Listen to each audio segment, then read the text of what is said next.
नमस्ते दोस्तों, मैं डॉक्टर प्रबल अग्रवाल, राधा कृष्ण होम्यो क्लिनिक रामपुर से। आज मैं आपको हेडेक के बारे में बताने वाला हूँ। हेडेक कितने प्रकार का होता है। हर हेडेक हम माइग्रेन से नहीं जोड़ सकते, हर सर का दर्द माइग्रेन नहीं होता। तो हेडेक जो है वो दो तरह से डिवाइडेड होता है, प्राइमरी और सेकेंडरी। प्राइमरी में सबसे पहला जो होता है वो होता है टेंशन हेडेक। टेंशन हेडेक क्या होता है, जब आपको स्ट्रेस रहता है या आपका वर्कलोड ज़्यादा रहता है, आपका दिमाग का काम ज़्यादा रहता है, तो आपके दिमाग में हल्का हल्का भीना भीना सा डल पेन बना रहता है। बहुत से लोग आते हैं, पेशेंट हमारे पास आते हैं जो कहते हैं डॉक्टर साहब हमारे सिर में भारीपन सा बना रहता है, हल्का हल्का सा भीना भीना भारीपन सा बना रहता है।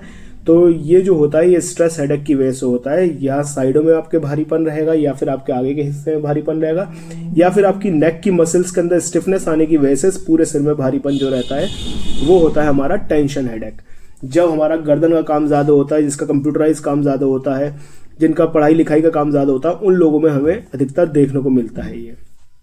दूसरा आता है हमारा माइग्रेन। माइग्रेन यूजुअली यूनिलेटरल होता है, एक ही साइड होगा आपके, या तो राइट साइड होगा या लेफ्ट साइड होगा आपको। इसमें क्या होता है, माइग्रेन जो होता है ये हमारा 4 घंटे से लेके 72 घंटे तक रह सकता है। इसके अंदर हमारे सर में जो है वो थ्रॉबिंग पेन होगा। हमारी जो नसें होती हैं दिमाग की वो इस तरह से फड़कती हैं, इसके अंदर थ्रॉबिंग होती है हमारे माइग्रेन के अंदर। साथ साथ अगर आपको माइग्रेन है तो माइग्रेन के साथ आपको नोजिया या वोमिटिंग फील होती है या तो आपको उल्टी का एहसास रहेगा कि उल्टी आ रही है जब आपका माइग्रेन होता है, या फिर आपको वोमिटिंग भी होती है साथ में।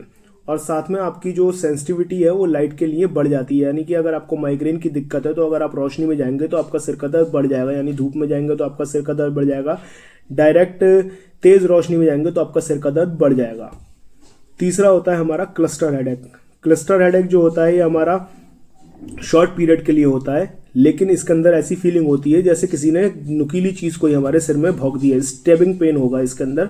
और यूजुअली ये जो रहता है हमारा एक आई के अराउंड ही रहता है। बहुत से लोग जैसे हमारे पास आते हैं, डॉक्टर साहब मेरी आंख के आसपास पेन रहता है, तो वो आंख के आसपास पेन रहना वो माइग्रेन नहीं है, वो क्लस्टर हेडेक का हिस्सा है। ठीक है जी। दूसरा पॉइंट आता है सेकेंडरी हेडेक। सेकेंडरी हेडेक के अंदर सबसे पहला हमारा आता है साइनस हेडेक। जो साइनस हेडेक होता है वो हमारे साइनस की इन्फ्लामेशन या साइनस में कंजेशन की वजह से हमारा होता है, जो हमारा फोरहेड और साइनस वाले एरिया में रहता है। यानी कि ये एरिया हमारा साइनस हेडेक कहलाता है। इस एरिया में अगर हमारे को पेन रहता है साइनस की वजह से तो वो साइनस हेडेक कहलाता है। दूसरा इसके अंदर आता है आपका हार्मोनल हेडेक। जब हमारा फीमेल मेंस्ट्रुएशन के समय पेन होता है हमें मेंसेस के दौरान, या फिर जब बॉडी के अंदर हार्मोन चेंजेस आते हैं तब हमें पेन होता है, तो वो हार्मोनल हेडेक में आता है। तीसरा इसके अंदर होता है मेडिकेशन इंड्यूस्ड।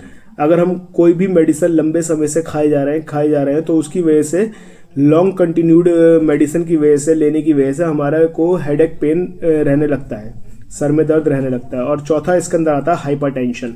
जब किसी का ब्लड प्रेशर रेज होता है तो उसकी वजह से उसके सिर में दर्द होता है, तो उसे हम हाइपरटेंशन हेडेक कहते हैं। तो अगर आपको हेडेक है तो पहले उसको पकड़ना जरूरी है, उसे समझना जरूरी है कि आपको कौन सा है। ऐसा नहीं है कि हर हेडेक को आप माइग्रेन कहें। ये हेडेक के टाइप्स हैं, इस तरह से इनको डिवाइड करा गया है हेडेक को।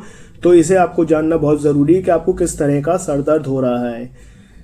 तो इसलिए ये वीडियो मैंने आप लोगों के लिए बनाया है कि जिससे कि आप लोग हर हेडेक को, हर एक चीज़ को माइग्रेन से कंसिडर ना करें। क्योंकि माइग्रेन का पेन जो होता है वो 4 घंटे से लेकर 72 घंटे तक रहता है और वो यूनिलेटरल होता है।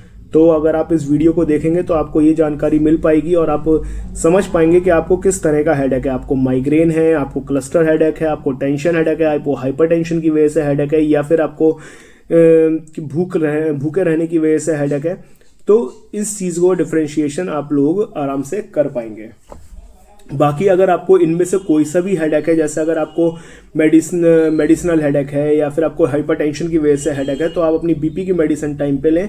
बाकी एक होम्योपैथिक मेडिसिन जो हर तरह के हेडेक में बहुत अच्छा काम करती है, चाहे वो आपको माइग्रेन हो, चाहे वो आपको क्लस्टर हेडेक हो, चाहे वो आपको टेंशन हेडेक हो, किसी भी तरह का हेडेक हो, हमारी एक होम्योपैथिक बायोकेमिक नंबर 12 आती है। अगर आप इस मेडिसिन का इस्तेमाल कम से कम 3 महीने तक लगातार करेंगे, इसकी 4-4 गोली दिन में 3 बार रोजाना खाएंगे, तो आपका जैसा भी हेडेक है, अगर आपको परसिस्टेंट डल हेडेक बना हुआ है या आपके हेडेक की टेंडेंसी है, तो वो कम होने लगेगी और आपको काफ़ी हद तक इस चीज़ में आराम आएगा। अगर आपको मेरी दी गई जानकारी अच्छी लगी तो प्लीज़ मेरे चैनल को लाइक करें, शेयर करें, सब्सक्राइब करें। धन्यवाद।